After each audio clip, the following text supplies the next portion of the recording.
हरे कृष्णा। हरे कृष्ण माता जी। हरे कृष्ण। प्रणाम माता जी। हरे कृष्ण हरे कृष्ण माता जी। हरे कृष्ण। हरे कृष्ण माता जी। हरे कृष्ण माता जी। प्रणाम माता जी।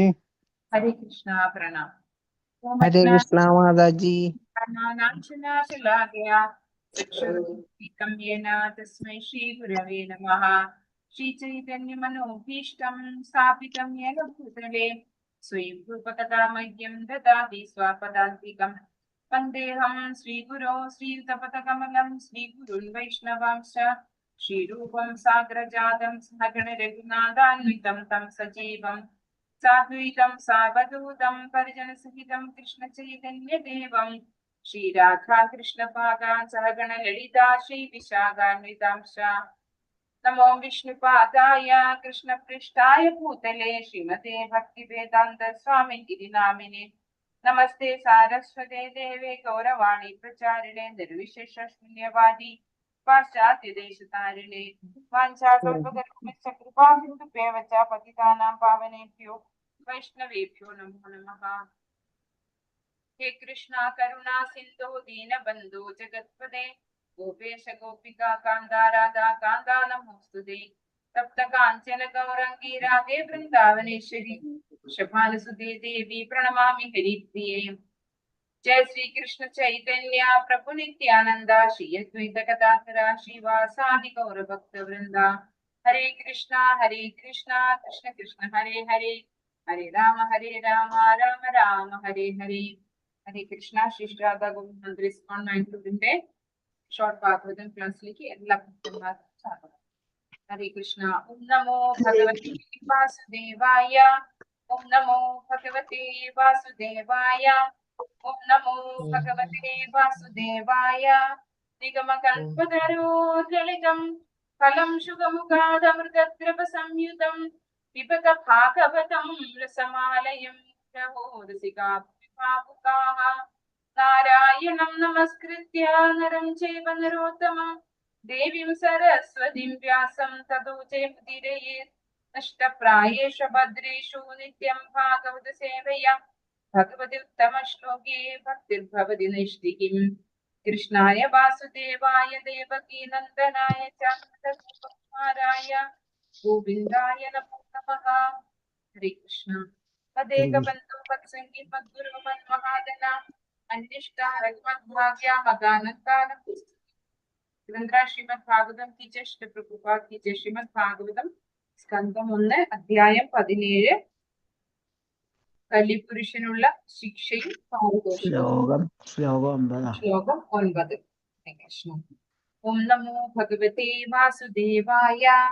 മാ സൗരഭേയാത്ര ശുചോ യേതു തേ വൃഷലാദ്ഭയം മാരോദീരംഭദ്രം തേ ഖലാനാം മയി ശാസ്ത്രീ. ഹരേ കൃഷ്ണ. എല്ലാവർക്കും ചൊല്ലാം. ഓം നമോ ഭഗവതേ വാസുദേവായ. ഓം നമോ ഭഗവതേ വാസുദേവായ.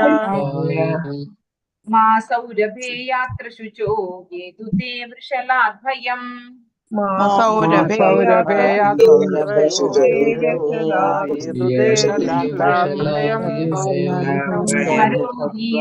ഭദ്രം തേ ഖലാനാം മയി ശാസ്ത്രീ.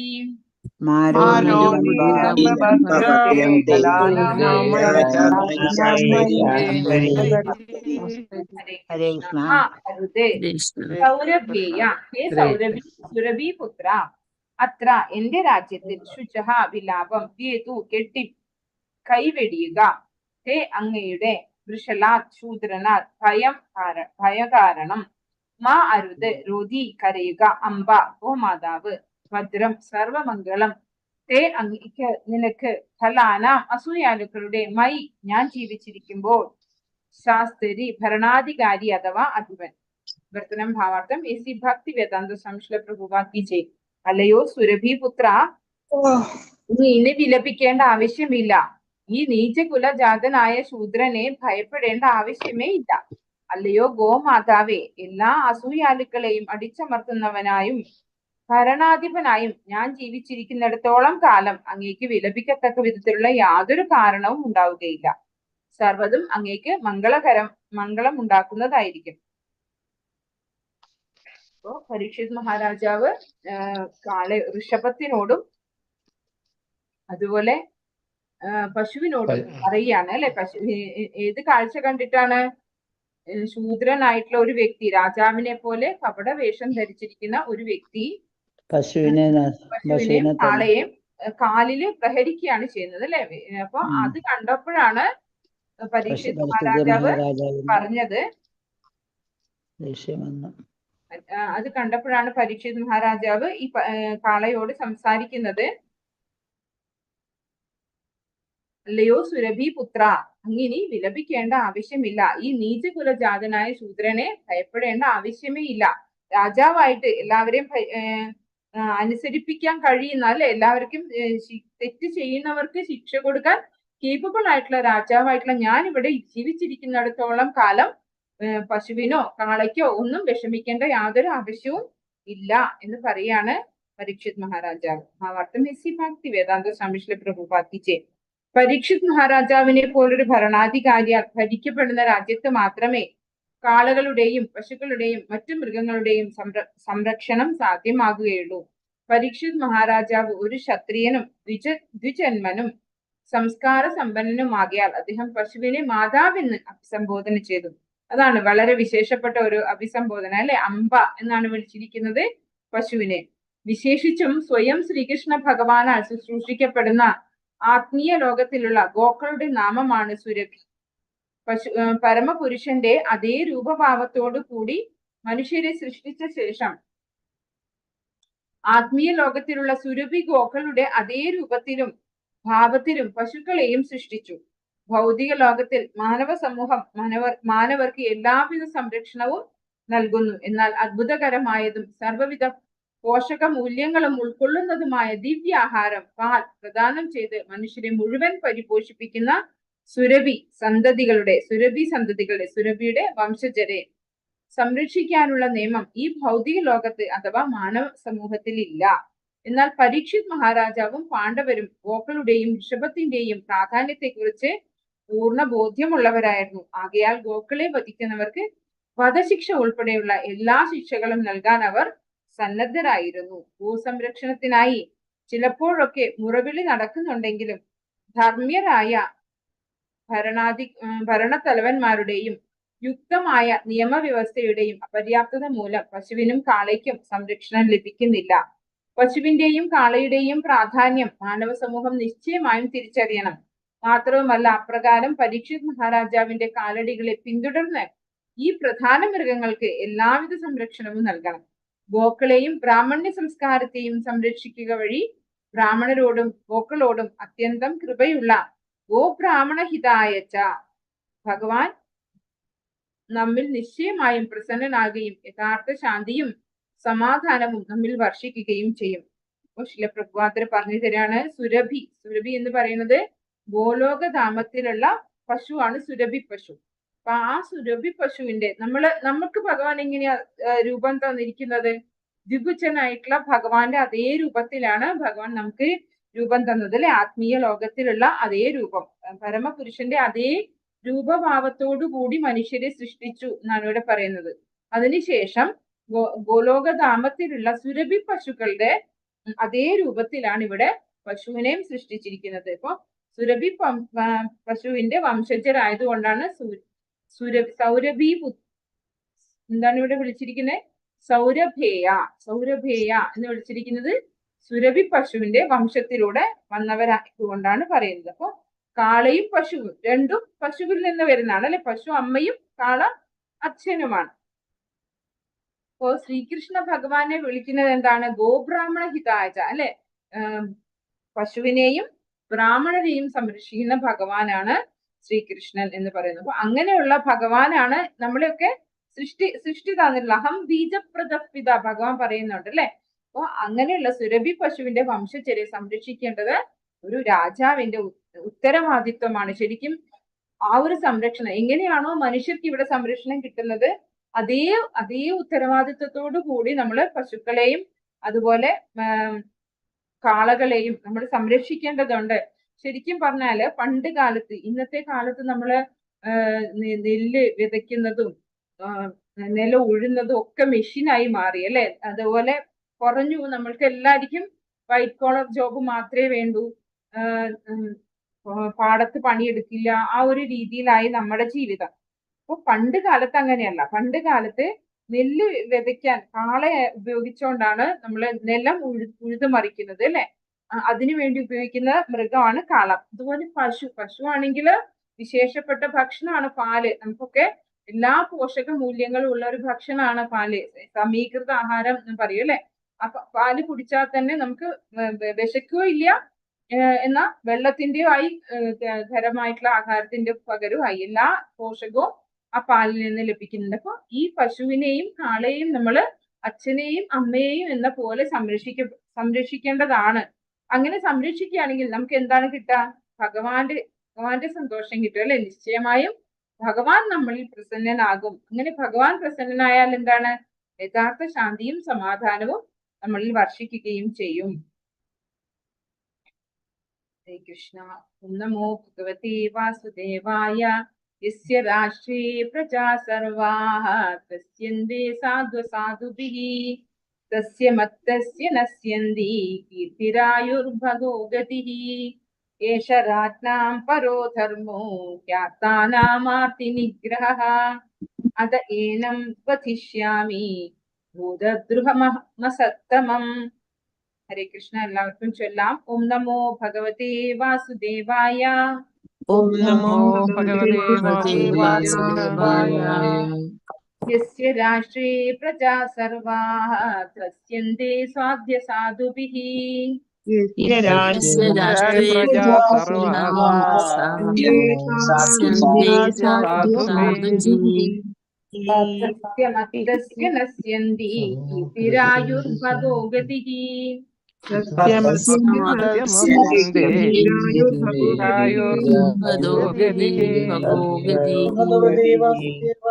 ഏഷ രാജ്ഞാം പരോ ധർമ്മോ ജ്ഞാതാനാമാർത്തിനിഗ്രഹഃ.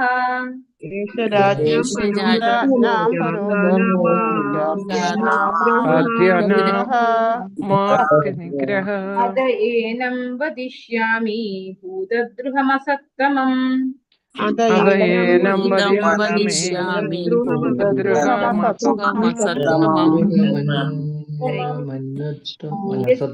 യാതൊരുവന്റെ രാഷ്ട്രേ രാജ്യത്ത് പ്രജാഹ പ്രജകൾ സർവാഹ സർവ ത്രസ്യന്തേ ഭയപ്പെട്ടു സാധ്വി ഹേ സാധ്വി അസാധുഭിഹി ഖലന്മാരാൽ തസ്യ അദ്ദേഹത്തിന്റെ മത്തസ്യ വ്യാമോഹിതരുടെ നശ്യന്തി നശിപ്പിക്കുന്നു, ഇല്ലാതാക്കുന്നു, കീർത്തിഹി കീർത്തി, ആയുഹു ആയുസ്, ഭഗഃ ഭാഗ്യം, ഗതി നല്ല പുനർജന്മം, ഏഷ അവയാകുന്നു, രാജ്ഞാം രാജാക്കന്മാരുടെ പരമമായ ധർമ്മഃ ധർമ്മം, ഹി നിശ്ചയമായും, ആർത്താനാം ദുഃഖിതരുടെ ആർത്തി ദുരിതാനുഭവങ്ങൾ, നിഗ്രഹഃ ഇല്ലാതാകുന്നു, അതഃ ആകയാൽ, ഏനം ഈ മനുഷ്യൻ, വധിഷ്യാമി ഞാൻ വധിക്കും, ഭൂതദ്രുഹം മറ്റ് ജീവജാലങ്ങളെ ദ്രോഹിക്കുന്നവൻ, അസത്തമം അത്യന്തം നീചനായ.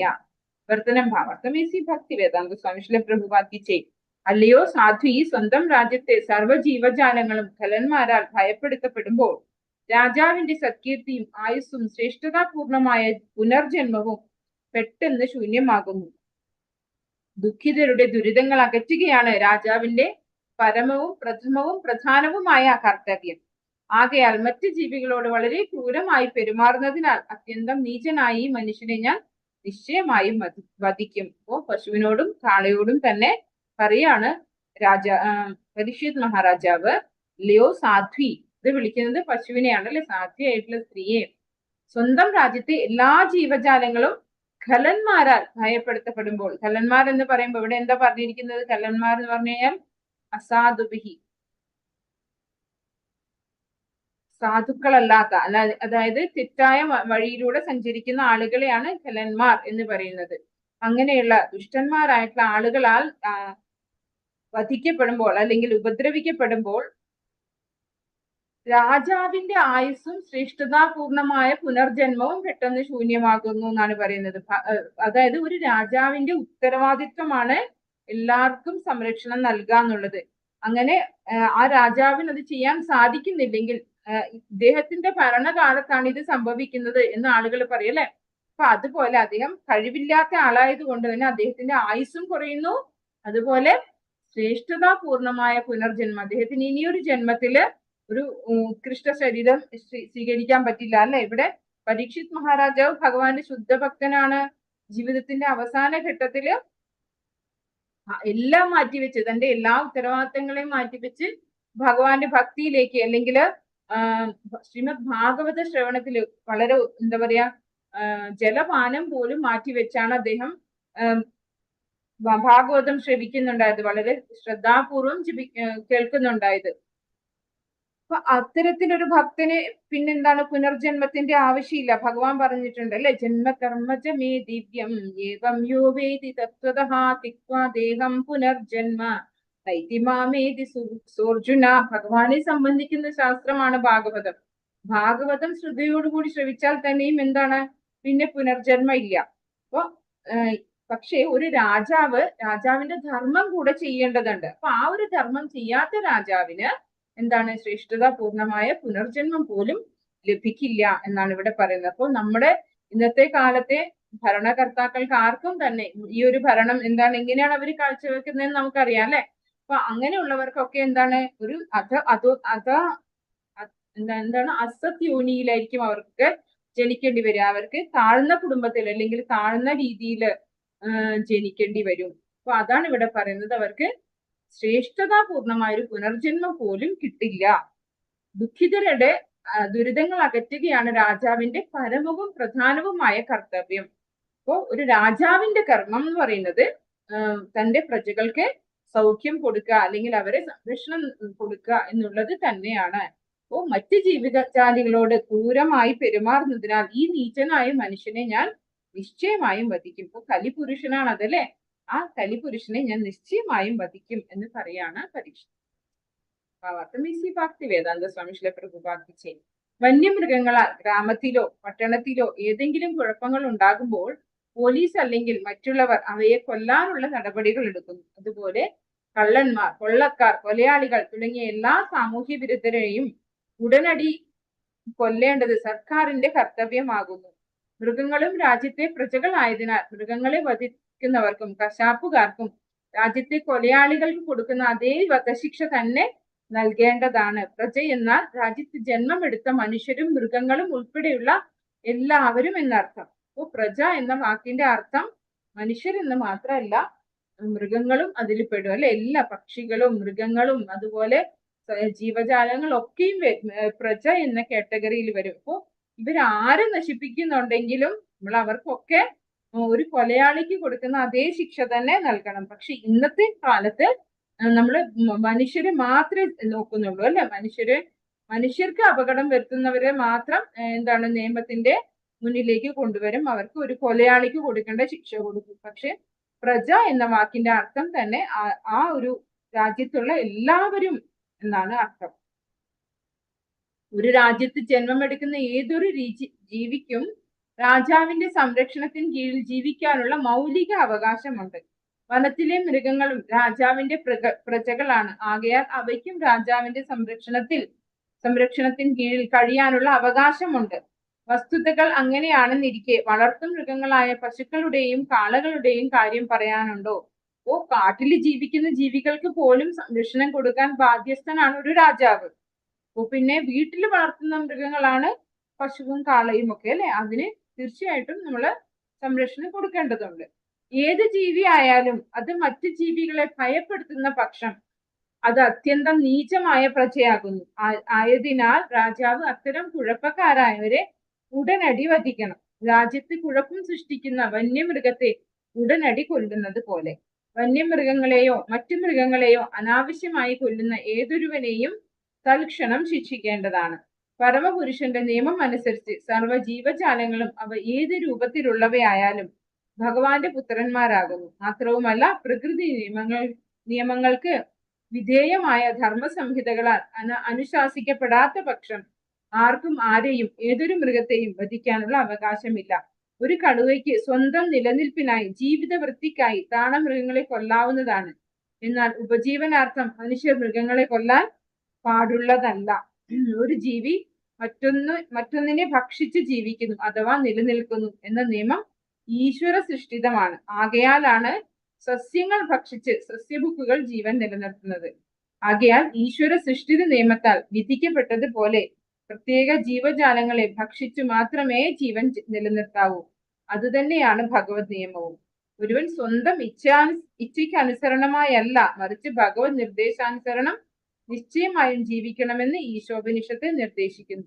അപ്പോ ഇവിടെ എന്താ പറയുന്നത്? നമ്മള് സിംഹം, കടുവ പോലെയുള്ള ക്ഷുദ്രജീവികൾ അല്ലെ, ഒരുപാട് എന്താ പറയാ ഉപദ്രവിക്കുന്ന തരത്തിലുള്ള ജീവികളൊക്കെ കാട്ടിൽ കാണാം. പക്ഷെ അവര് പോലും മനുഷ്യരെ പോലെ ക്രൂരന്മാരല്ല എന്നാണ് പറയുന്നത്. അവർ എന്തിനു വേണ്ടിയാണ് മറ്റു മൃഗങ്ങളെ വേട്ടയാടുന്നത്? അവരുടെ വിശപ്പടക്കാൻ വേണ്ടി മാത്രമാണ് അല്ലെ. അത് ഭഗവാനാൽ കൊടുത്തിട്ടുള്ളതാണ്. അങ്ങനെയുള്ള മൃഗങ്ങൾക്ക് താഴ്ന്ന തരം, അതായത് ശക്തി കുറഞ്ഞ മൃഗങ്ങളെ ആക്രമിച്ച് കൊലപ്പെടുത്തി ഭക്ഷിക്കാവുന്നതാണ്. അത് ഭഗവാൻ കൊടുത്തിട്ടുള്ളതാണ്. അപ്പൊ അവരൊരിക്കലും എന്താണ് നിയമം ലംഘിച്ചല്ല അവർ ജീവിക്കുന്നത്. പക്ഷെ അവരുടെ വയറ് നിറഞ്ഞിരിക്കുവാണെങ്കിൽ അവരൊരിക്കലും ഒരു മൃഗത്തിന്റെയും പുറകെ പോകില്ല, കൊല്ലാൻ വേണ്ടിയിട്ട് അവർ പോകില്ല. അഥവാ അങ്ങനെ ചെയ്യുകയാണെങ്കിൽ, അതായത് നമ്മളിപ്പോ കാട്ടിൽ നിന്ന് നാട്ടിലേക്ക് വന്ന് എല്ലാവരെയും ആക്രമിക്കുന്ന മൃഗങ്ങളെയൊക്കെ നമ്മൾ കാണാറുണ്ടല്ലേ, പുലി ഇറങ്ങി എന്നൊക്കെ നമ്മൾ പറയും. അതിനെന്താ ചെയ്യുന്നത്? അതിനെ കൊല്ലുക തന്നെ ചെയ്യുന്നത് അല്ലെ. അതിനെ കൊല്ലാം, അതായത് മറ്റുള്ളവർക്ക് ഉപദ്രവം ചെയ്യുന്ന രീതിയിൽ മൃഗമായാലും മനുഷ്യരായാലും നമുക്ക് അവരെ വധിക്കാം. അതായത് നമ്മൾ ഷൂട്ട് അറ്റ് സൈറ്റ് എന്നൊക്കെ പറയാറുണ്ടല്ലേ, ഒരുപാട് ഉപദ്രവിക്കുന്ന ആളുകളെ ഷൂട്ട് അറ്റ് സൈറ്റ് എന്നൊക്കെ നമ്മൾ ആജ്ഞാപിക്കാറുണ്ട്. കലക്ടറും അതുപോലെ നിയമവും ഒക്കെ അനുശാസിക്കാറുണ്ട്. അപ്പൊ അതുപോലെയുള്ള ആളുകളെ നമുക്ക് വധിക്കാം. പക്ഷെ ഒരിക്കലും സംരക്ഷിക്കപ്പെടേണ്ടതായ ജീവജാലങ്ങളെ നമ്മുടെ ആവശ്യങ്ങൾക്കായിട്ട്, ഇന്നത്തെ കാലത്ത് ഇപ്പൊ നമ്മളൊക്കെ നോൺ വെജ് കഴിക്കാൻ ഭയങ്കര താല്പര്യമുള്ളവരാണ് അല്ലെ. അതിനു വേണ്ടിയാണ് ആളുകൾ പലപ്പോഴും മൃഗങ്ങളെയൊക്കെ വധിക്കുന്നത്. അപ്പൊ അതൊക്കെ തെറ്റായ കാര്യമാണെന്നാണ് പറയുന്നത്. ഓരോ ജീവിക്കും ഇന്ന ആഹാരം എന്ന് ഭഗവാൻ നിശ്ചയിച്ചിട്ടുണ്ട്. അതിന് നിശ്ചയിച്ച ആഹാരം മാത്രമേ അത് സ്വീകരിക്കാൻ പാടുള്ളൂ. ഇപ്പൊ മനുഷ്യർക്ക് എന്താണ് വെജിറ്റേറിയൻ ആയിട്ടുള്ള സസ്യാഹാരമാണ് നമുക്ക് പറഞ്ഞിട്ടുള്ളത്. കാരണം നമ്മൾ മനുഷ്യരുടെ പല്ലുകളൊക്കെ നോക്കിക്കഴിഞ്ഞാൽ നമുക്കറിയാം ഒരു സസ്യാഹാരം കഴിക്കേണ്ട പല്ലുകളാണ് നമുക്കൊക്കെ തന്നിട്ടുള്ളത് ഭഗവാൻ അല്ലെ. പക്ഷെ കാട്ടിലുള്ള മൃഗങ്ങൾക്കോ, ഇങ്ങനെയുള്ള മൃഗങ്ങളെ കൊന്നു തിന്നാൻ പറ്റുന്ന കയ്യിലെ നഖങ്ങളും അതുപോലെ വായിലെ പല്ലുകളും ഒക്കെ നോക്കിയിട്ടാണ് നമ്മൾ ഒരു ജീവി സസ്യബുക്കാണോ മാംസബുക്കാണോ എന്നൊക്കെ മനസ്സിലാക്കുന്നത്. നമ്മൾ സയൻസ് ക്ലാസ്സിലും ഒക്കെ പഠിച്ചിട്ടുള്ളതാണ് അതല്ലേ, അവരുടെ പല്ലിന്റെ പ്രത്യേകത, കൈയിന്റെ നഖത്തിന്റെ പ്രത്യേകത. അപ്പൊ ഇതൊന്നും നമുക്ക് ഭഗവാൻ തന്നിട്ടില്ല. അപ്പൊ അതിന്റെ അർത്ഥം എന്താണ്? നമുക്ക് ഭഗവാൻ സസ്യബുക്കായിട്ട് ജീവിക്കാനാണ് തന്നിട്ടുള്ളത്. അപ്പൊ നമ്മൾ അതിനനുസരിച്ച് നമ്മൾ ആഹാരം കഴിക്കാൻ പാടുള്ളൂ. അല്ലാണ്ട് നമുക്ക് ആഹാരം കഴിക്കാൻ വേണ്ടിയിട്ട് നമ്മൾ ഒരു മൃഗത്തെയും നശിപ്പിക്കാനോ കൊല്ലാനോ പാടില്ല. ഇവിടെ പറയുന്നു ഭഗവത് നിർദ്ദേശാനുസരണം നിശ്ചയമായും ജീവിക്കണമെന്ന് ഈശോപനിഷത്ത് നിർദ്ദേശിക്കുന്നു. ഈശ്വരൻ കൽപ്പിച്ചു നൽകിയ വിവിധങ്ങളായ ധാന്യങ്ങൾ, ഫലമൂലാദികൾ, പാൽ എന്നിവയുടെ സഹായത്താൽ ഒരു മനുഷ്യന് ഉപജീവനം നയിക്കാൻ കഴിയുന്നു. ചില പ്രത്യേക സന്ദർഭങ്ങളിൽ അല്ലാതെ ആഹാരമായി മൃഗമാംസത്തിന്റെ ആവശ്യമോ സംഭരണമോ വേണ്ടി വരുന്നില്ല. ഇപ്പൊ ഈശോപനിഷത്തിൽ എന്താ പറഞ്ഞിരിക്കുന്നത്? ഈശാവാസ്യമിതം സർവം യത്കിം ചകത്യാം ജഗത് യേന തിക്തേന ഭുഞ്ചീത മഹൃതകസ്യ സിദ്ധനം. നമുക്കായി ഭഗവാൻ നീക്കി വെച്ചിട്ടുള്ളത് എന്തോ, നമുക്ക് അർഹിക്കപ്പെട്ടത് എന്തോ അത് മാത്രമേ നമ്മള് സ്വീകരിക്കാറുള്ളൂ എന്ന് ഭഗവാൻ പറഞ്ഞിട്ടുണ്ട് അല്ലെ. ഈശോപനിഷത്തിൽ കൃത്യമായി പറഞ്ഞിട്ടുണ്ട്. നമുക്ക് ഭഗവാൻ പറഞ്ഞിട്ടുള്ളത് ധാന്യങ്ങള്, ഫലമൂലാദികള്, പാല്, ഇങ്ങനെയുള്ള ആഹാരമാണ് നമുക്ക് കഴിക്കാൻ പറ്റുന്നത് എന്ന് പറഞ്ഞിട്ടുണ്ട്. അപ്പൊ അത് മാത്രമേ നമ്മൾ കഴിക്കാൻ പാടുള്ളൂ. അത് എങ്ങനെ കഴിക്കണം? നമ്മള് ഭഗവാന് സമർപ്പിച്ചുകൊണ്ട് കഴിക്കണം അല്ലെ. ഭഗവാൻ എന്താ പറഞ്ഞിരിക്കുന്നത്? പത്രം പുഷ്പം ഫലം തോയം യോമേ ഭക്ത്യാ പ്രയച്ഛതി തദഹം ഭക്തിപഹൃതം അശ്നാമി പ്രയതാത്മനഃ. ഭഗവാന് സമർപ്പിച്ച് പ്രസാദമായിട്ട് വേണം. കാരണം എന്തുകൊണ്ടാണ്? ആ ആഹാരത്തിൽ, അതായത് സസ്യാഹാരം ആണെങ്കിൽ പോലും അതിനും എന്തുണ്ട്? ഒരു ജീവനുണ്ട് അല്ലെ. അത് വളരുന്നുണ്ട്, അത് പൂക്കുന്നുണ്ട്, കായ്ക്കുന്നുണ്ട്. അപ്പൊ അതിൽ നിന്ന് നമ്മൾ എന്തെങ്കിലും ഒന്ന് സ്വീകരിക്കുമ്പോൾ അതിനും ജീവനുള്ളതാണ്, ജീവനില്ലാത്തതല്ല നമ്മൾ കഴിക്കുന്നത്. പക്ഷെ അത് സസ്യാഹാരമാണ്, അത് ഭഗവാന് നിവേദിച്ച് പ്രസാദമായിട്ട് നമ്മൾ സ്വീകരിക്കണം. അപ്പോൾ അതിലെന്തില്ല, അതിൽ കർമ്മഫലം ഉണ്ടാവില്ല എന്ന് പറയണം. ഇവിടെ പറയുന്നു, ചില പ്രത്യേക സന്ദർഭങ്ങളിൽ അല്ലാതെ ആഹാരമായി മൃഗമാംസത്തിന്റെ ആവശ്യമോ സംഭരണമോ വേണ്ടി വരുന്നില്ല. അത് ചില സിറ്റുവേഷൻസിൽ നമുക്ക് വെജിറ്റേറിയൻ ആയിട്ടുള്ള ഒന്നും കിട്ടില്ല. അതായത് നമുക്ക് ആഹാരം കൂടിയേ തീരൂ അല്ലെ, നമ്മൾക്ക് ശരീരം നിലനിർത്താൻ വേണ്ടിയിട്ട് ആഹാരം കഴിക്കണം. അത് നമ്മുടെ രസനയ്ക്ക് വേണ്ടി, നാക്കിന്റെ രുചിക്ക് വേണ്ടി ആവരുത് എന്ന് പ്രത്യേകം പറയാണ്.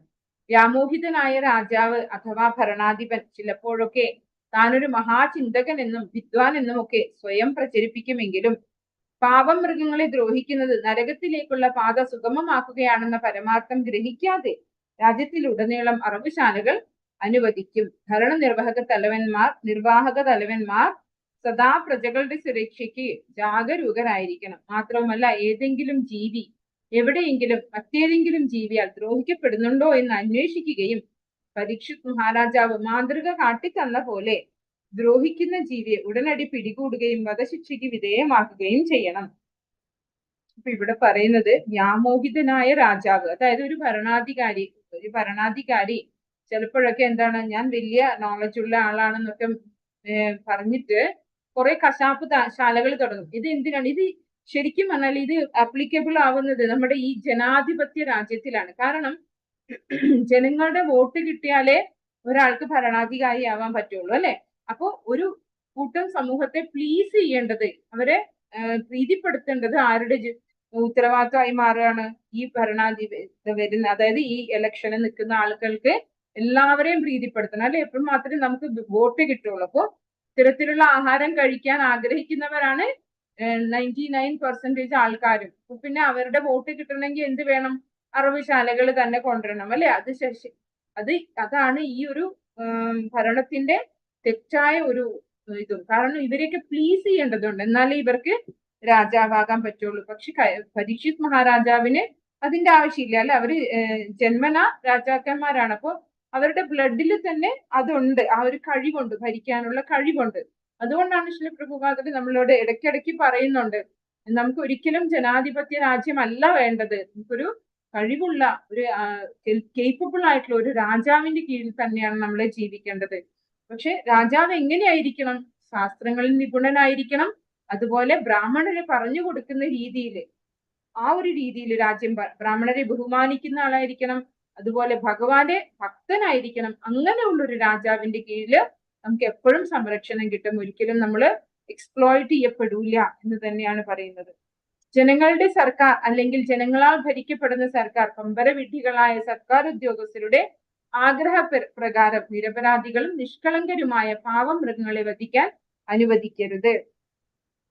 വെളിപ്പെട്ട ധർമ്മശാസ്ത്രങ്ങളിൽ അനുശാസിച്ചിരിക്കുന്ന ഈശ്വരന്റെ ധർമ്മസംഹിതകളെ കുറിച്ച് അവർ നിശ്ചയമായും അറിഞ്ഞിരിക്കണം. ഈശ്വരന്റെ ധർമ്മസംഹിത പ്രകാരം നിരുത്തരവാദിയായ രാജാവ് അഥവാ ഭരണത്തലവൻ അദ്ദേഹത്തിന്റെ കീർത്തി, ആയുസ്, അധികാരം, ശക്തി എന്നിവ അനിശ്ചിതത്വത്തിലാക്കുകയും ആത്യന്തികമായി ശ്രേഷ്ഠ ജീവിതത്തിലേക്കുള്ള ക്രമമായ മുന്നേറ്റത്തെയും മരണാനന്തര മോക്ഷത്തെയും അപകടത്തിലാക്കുകയും ചെയ്യുന്നുവെന്ന് പരീക്ഷിത് മഹാരാജാവ് ആധികാരികമായി ഉദ്ധരിച്ചിരിക്കുന്നു.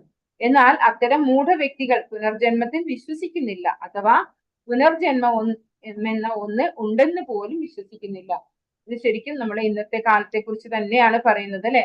ശരിക്കും പറഞ്ഞു കഴിഞ്ഞാല് ഭഗവത്ഗീതയിൽ തന്നെയല്ലേ പറഞ്ഞിരിക്കുന്നത്, ഒരു രാജാവ്, ഒരു ഭരണാധികാരി അവനവന്റെ രാജ്യത്തിലെ പ്രജകൾക്ക് ഭഗവാനെ കുറിച്ച് മനസ്സിലാക്കി കൊടുക്കാൻ അവസരം ഒരുക്കാതെ അവരെ കൊണ്ട് തെറ്റ് ചെയ്യിപ്പിക്കുമ്പോൾ, അതായത് അവരെ തെറ്റ് ചെയ്യാൻ പ്രോത്സാഹിപ്പിക്കുമ്പോൾ അല്ലെങ്കിൽ അതിനുള്ള അവസരം അവർക്ക് കൊടുക്കുമ്പോൾ ആ ചെയ്യുന്ന തെറ്റിന്റെ 1/6 അല്ല, അതിന്റെ 60% അത്രയും പോർഷൻ ഈ രാജാവാണ് അനുഭവിക്കേണ്ടത്. അവർ ചെയ്യുന്ന തെറ്റ് മുഴുവന്റെ റിസൾട്ടും കൂടെ ഈ ഭരണാധികാരി അനുഭവിക്കേണ്ടി വരികയാണ് ചെയ്യുന്നത്.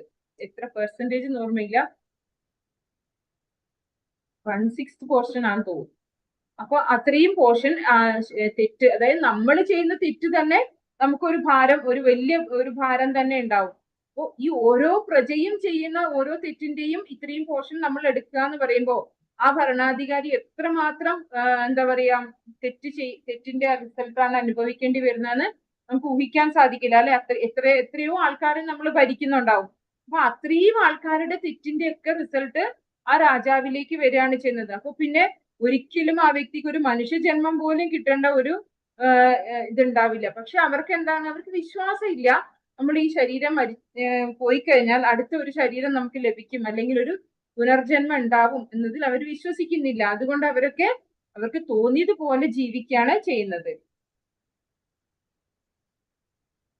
ഈ വിശേഷമായ ശ്ലോകം വ്യാഖ്യാനിക്കുന്ന വേളയിൽ ഈയിടെ അന്തരിച്ച മഹാനായ നേതാവ് താൻ ജീവിച്ചിരുന്ന സമയത്ത് നടത്തിയ പ്രസ്താവനകളിൽ നിന്നും ബാക്കി വെച്ചുപോയ സ്വപ്നങ്ങളിൽ നിന്നും അദ്ദേഹത്തിന് പരീക്ഷിത് മഹാരാജാവ് പരാമർശിച്ച ഈശ്വരന്റെ ധർമ്മസംഹിതകളെ കുറിച്ച് ഒരു ചുക്കും അറിയില്ലെന്ന് നമുക്ക് നമ്മുടെ അനുഭവത്തിൽ നിന്ന് തന്നെ മനസ്സിലാകുന്നു. ഈശ്വരന്റെ ധർമ്മസംഹിതയെ കുറിച്ച് രാഷ്ട്രീയക്കാർ അത്യന്തം അജ്ഞരാകയാൽ അവർ ഇപ്രകാരം എഴുതി അറിയിക്കുന്നു: ഞാൻ അത്തരം യാതൊരുവിധ മതാചാരങ്ങളിലും വിശ്വസിക്കുന്നില്ല. മാത്രവുമല്ല, വ്യവസ്ഥിതിയുടെ ഭാഗമായി പോലും ഞാൻ അവയെ അനുസരിക്കുകയും ഇല്ല. അവയ്ക്ക് വഴങ്ങുക എന്നാൽ അത് നിശ്ചയമായും ആത്മവഞ്ചനയും സ്വയവും മറ്റുള്ളവരെയും വ്യാമോഹിപ്പിക്കുകയും ആകുന്നു. ആ വിഷയങ്ങളിൽ എനിക്ക് മതാധിഷ്ഠിതമായ യാതൊരുവിധ വൈകാരികത്വവും ഇല്ല. ഇത് ഇന്നത്തെ രാഷ്ട്രീയക്കാർ പറയുന്നത് തന്നെയാണ്. ഇത് മഹാ മണ്ടത്തരമാണ്. അതായത് എനിക്ക് ഈ മതാചാരങ്ങളിലൊന്നും വിശ്വാസം ഇല്ല, ഞാൻ അതിനൊന്നും വഴങ്ങി ജീവിക്കില്ല എന്നാണ് അതൊരു ക്രെഡിറ്റ് ആയിട്ടാണ് അവരെടുക്കുന്നത്. ശരിക്കും അതൊരു തെറ്റായ പ്രവൃത്തിയാണ്. അവർക്ക് നീച ജന്മത്തിലേക്ക് പോകേണ്ടി വരുന്ന ഒരു പ്രവൃത്തിയാണിത്. ആധുനിക രാഷ്ട്രീയക്കാരുടെ വിലക്ഷണമായ ഇത്തരം പ്രസ്താവനകൾക്കും പരീക്ഷിത് മഹാരാജാവിന്റെ പരാമർശങ്ങൾക്കും തമ്മിൽ അതിബൃഹത്തായ അന്തരമുണ്ടെന്ന് നമുക്ക് കാണാം. വേദവിഹിതമായ ധർമ്മസംഹിത അനുസരിച്ച് പരീക്ഷിത് മഹാരാജാവ് ധർമ്മശീലനായ രാജാവായിരുന്നു. അതേസമയം ഇന്നത്തെ രാഷ്ട്രീയക്കാർ അവരവരുടേതായ വിശ്വാസങ്ങളുടെയും വൈകാരികത്വങ്ങളുടെയും പേര് പറഞ്ഞ് അവയിൽ നിന്നൊക്കെ ഒഴിഞ്ഞു മാറും. എന്തു തന്നെയായാലും ഭൗതിക ലോകത്തിലെ എത്ര വലിയ മനുഷ്യനും വെറുമൊരു ബദ്ധാത്മാവ് തന്നെയാകുന്നു. അവന്റെ കൈകാലുകൾ ഭൗതിക പ്രകൃതിയുടെ ചരടുകളാൽ ബന്ധിച്ചിരിക്കുന്നു. എന്നിട്ടും എന്തും ചെയ്യാൻ തക്ക സ്വതന്ത്രനാണ് താനെന്ന് സ്വയം തെറ്റായി ചിന്തിക്കുന്നു. ഇത് വളരെ നല്ലൊരു ഇതാണ് അല്ലെ. കാരണം എല്ലാ മനുഷ്യരും ഇനി ഏത് പൊസിഷനിൽ ഇരുന്നോട്ടെ, ഏത് ഹയസ്റ്റ് പൊസിഷനിൽ ഇരുന്നോട്ടെ, ഏതൊരു മനുഷ്യനും ഒരു സാധാരണ ബദ്ധാത്മാവ് മാത്രമാണ്, ബദ്ധജീവനാണ്. അതായത് ഭഗവാനെ മറന്ന് ഈ ശരീരബോധത്തിൽ ഇരിക്കുന്ന ഒരു സാധാരണ ജീവാത്മാവാണ്. പക്ഷെ ആ വ്യക്തി തന്റെ പൊസിഷൻ കാരണമോ ഇത്തിരി കഴിവ് ഭഗവാൻ കൊടുത്ത കഴിവാണ് അതല്ലേ, അല്ലാണ്ട് ആർക്കും സ്വന്തമായിട്ട് ഒന്നും ഉണ്ടാക്കാൻ കഴിയില്ല ഈ ലോകത്ത്. പക്ഷെ അതൊന്നും തിരിച്ചറിവില്ലാതെ ഞാൻ എല്ലാം ചെയ്യാൻ യോഗ്യനാണ്, അല്ലെങ്കിൽ എനിക്ക് എല്ലാ സ്വാതന്ത്ര്യം ഉണ്ടെന്ന് തെറ്റായി അഹങ്കരിക്കുകയാണ് ചെയ്യുന്നത്. ഭരണത്തലവൻ അഥവാ രാജാവ് ചപലനോ ഈശ്വര നിയമത്തെ കുറിച്ച് അജ്ഞനോ അല്ലാത്തതിനാൽ പരീക്ഷിത് മഹാരാജാവിന്റെ കാലത്ത് മാനവർ അതീവ സന്തുഷ്ടരായിരുന്നു. മൃഗങ്ങൾക്ക് വേണ്ട സംരക്ഷണം ലഭിച്ചിരുന്നു. വിഡ്ഢികളായ നാസ്തികർ ഭഗവത് അസ്തിത്വത്തെ ഇല്ലാതാക്കാൻ യത്നിക്കുകയും വിലപ്പെട്ട മനുഷ്യജീവൻ കുരുതി നൽകുകയും സ്വയം മതനിരപേക്ഷരെന്ന് പ്രഖ്യാപിക്കുകയും ചെയ്യുന്നു. ഈശ്വര ജ്ഞാനം അഥവാ ഭഗവത് ശാസ്ത്രം അറിയുകയാണ് മാനവ ജന്മത്തിന്റെ സവിശേഷമായ ഉദ്ദേശം. എന്നാൽ മഠയന്മാർ ഈ കലിയുഗത്തിൽ ജനനം, മരണം, വാർദ്ധക്യം, രോഗം എന്നീ ലക്ഷണങ്ങളോട് കൂടിയ ഈശ്വര സൃഷ്ടിത നിയമങ്ങളാൽ സദാ ബന്ധിതരെങ്കിലും ഈശ്വരനെ ശാസ്ത്രീയമായി അറിയുന്നതിന് പകരം മതാധിഷ്ഠിത വിശ്വാസങ്ങൾക്ക് എതിരായും ഭഗവത് അസ്തിത്വത്തിനെതിരായും പ്രചാരണം നടത്തുന്നു. ഇപ്പോ ഭഗവാൻ ഇല്ല എന്ന് പറഞ്ഞുകൊണ്ടാണ് ഇന്ന് പ്രചരിപ്പിക്കുന്നത് അല്ലെ. നമ്മള് ഇവിടെ എന്താ പറയുന്നത്, ഈശ്വരന്റെ നിയമത്തെക്കുറിച്ച് അജ്ഞനല്ലാത്തതിനാൽ പരീക്ഷിത് മഹാരാജാവിന്റെ കാലത്ത് ഭഗവാന്റെ, അതായത് പരീക്ഷിത് മഹാരാജാവ് ഒരു ട്രെയിൻഡ് ആയിട്ടുള്ള രാജാവായിരുന്നു. അദ്ദേഹത്തിന് യഥാർത്ഥത്തിൽ ആ ഒരു ഗുരുശിഷ്യ പരമ്പരയിലൂടെയുള്ള ഒരു ജ്ഞാനം ലഭിച്ചിരുന്നു. അതുകൊണ്ടാണ് അദ്ദേഹത്തിന് ഒരു നല്ലൊരു രാജാവായിട്ട് എല്ലാവർക്കും സന്തോഷം കൊടുക്കുന്ന, സംരക്ഷണം കൊടുക്കാൻ കഴിയുന്ന ഒരു രാജാവായിട്ട് ഇരിക്കാൻ സാധിച്ചത്. പക്ഷെ ഇന്നത്തെ കാലത്ത് നമ്മള് തെറ്റായി അഹങ്കരിച്ച്, ശരീരബോധത്തിൽ തെറ്റായി അഹങ്കരിച്ച് ശാസ്ത്രങ്ങളിലൊന്നും യാതൊരു അറിവും ഇല്ലാതെയാണ് ഭരണം നിർവഹിക്കുന്നത്. അങ്ങനെയുള്ളവര് എന്താണ്, തെറ്റായ നിയമ നടപടികളാണ് അവരെടുക്കുന്നത്. അവർക്ക് മതത്തിൽ വിശ്വാസം ഇല്ല എന്ന് പറയുന്നത് ഒരു ക്രെഡിറ്റ് ആയിട്ടാണ് അവരെടുക്കുന്നത്. പക്ഷെ അങ്ങനെയല്ല വേണ്ടത്. ഭഗവാന്റെ നിയമപ്രകാരമാണ് എല്ലാ ജീവജാലങ്ങളും ഇവിടെ ജീവിക്കുന്നത് അല്ലെ. ഭഗവാൻ ഉണ്ട്.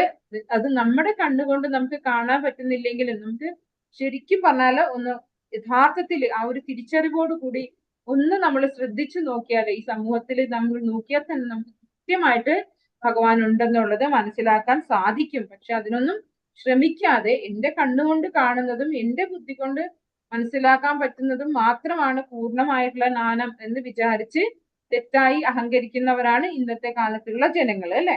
അങ്ങനെയുള്ളവരാൽ ഭരിക്കപ്പെടുന്നത് കൊണ്ടാണ് നമുക്കൊക്കെ വിഷമവും ദുഃഖവും സങ്കടവും ഒരുപാട് പ്രോബ്ലംസും ഒക്കെ വരുന്ന ഒരു ജീവജാലങ്ങൾക്കും ഇവിടെ സംരക്ഷണം കിട്ടാതായി പോകുന്നത് ഇത്തരത്തിലുള്ള ഭരണാധികാരിമാര് ഉള്ളത് കൊണ്ടാണ്. ഹരേ കൃഷ്ണ. വാഞ്ചാകൽപതരുദ്ദേശ കൃപാ സിന്ധുഭ്യേവ ച പതിതാനാം പാവനേഭ്യോ वैष्णवेभ्यो नमो नमः। अनंत कोटि वैष्णव वृंद की जय श्री प्रभुपाद की जय, गुरु महाराज की जय, निताय गौर प्रेमानंदे। हरि हरि बोल। हरे कृष्णा सर्वम श्री हरे कृष्ण। कृष्ण माताजी प्रणाम। हरि हरि बोल। हरे कृष्णा सर्वम श्री हरे कृष्ण। कृष्ण माताजी प्रणाम। माताजी